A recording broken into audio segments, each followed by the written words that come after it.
Hi, Professor Marler. My name is Margaret Wilson, and the piece I have chosen to analyze today is Michael Jackson's Man in the Mirror. And this song is from, obviously, the modern period of music, and it was released in January of 1988. Within this performance, a couple of the instruments they utilized are guitar, keyboard, the synthesizers, and cymbals. And it also includes the main vocalist, Michael Jackson, background vocalists, and clapping. So throughout the entire piece, the tempo and rhythm is continually changing. The tempo is 100 beats per minute, and the intro and verse alternate between 2 chords per measure and 1 chord every 2 measures. This creates kind of like a stop and go feeling. It gets fast and slow and intense and then somber and more of like a calm nature. And then, so from the beginning of this piece up until around the 40-second mark, the only sounds heard are the vocalists and like a very light keyboard work with a very slow and steady rhythm, which produces a very like melancholy, like a very almost sad emotion for the very beginning. And then at the 120 mark, right after the first chorus, the harmonic rhythms fade away as the cymbals begin to play, and this just makes it feel very much more intense. The tempo begins to be faster, the music sounds more choppy and more aggressive and intense. And then within the lyrics themselves, they're filled with lots of emotion as it has a lyrical tone. As the lyrical tone is very introspective, it's mainly focused on points of self-reflection, as the lyrics are giving advice to others to think back on their past experiences as if they have not looked over their mistakes as much, or if they've looked over those that are in need.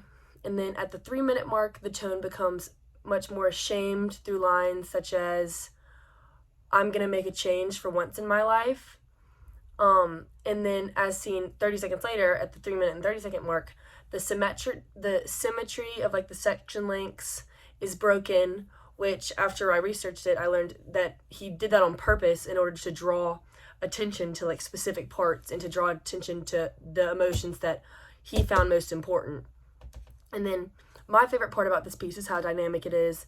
The tempo and the rhythm are constantly changing, but then at the same time, they constantly continue to reflect the same theme and a variety of emotions about identity, self-reflection, guilt, shame, and then it like brings them all together in like an era of rebirth. And then I chose this song for actually kind of a interesting reason that originally didn't have anything to do with musical components, but in high school I went to a big school, but our band was very puny.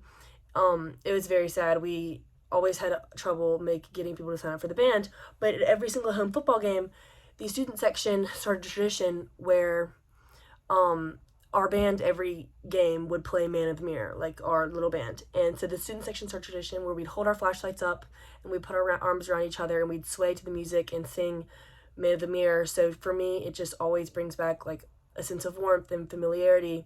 But then as I started to research and analyze the song, it kind of began to have a different meaning for me, and it helped to kind of just remind me of the importance of just diving into your own emotions and actions in order to mold your nature for your future and see what you're doing wrong and things you're doing right. It's kind of like trial and error. And especially as a freshman in college that gets distracted and wrapped up easily in the little things, this song encompasses the importance of just taking a deep breath and taking time to reflect on everything you've done and how it has affected yourself as well as others.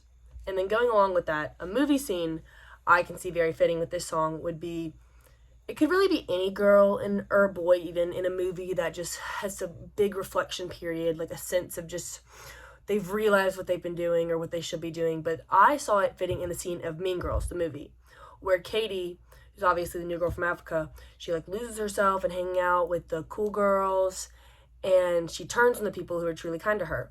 And then she has a moment where she's alone and she reflects and like that on herself, and she's like staring in the mirror and she realizes that she's not acting like herself and that she's hurt her true friends. And just like with like the intense and like the in and out nature of this song, I feel like that would, and of course the lyrics themselves, I feel like that would be perfect with a scene like that. And then I would definitely tell others about this piece. I mean, most people have already heard this song, so if I was to talk about it, I would definitely go into like what it actually means and the true meaning of it and how it's relevant in their lives. But yeah, I honestly had a really good time analyzing this song. It had lots of musical components as well as lots of just emotional and lyrical components. So yeah, thank you.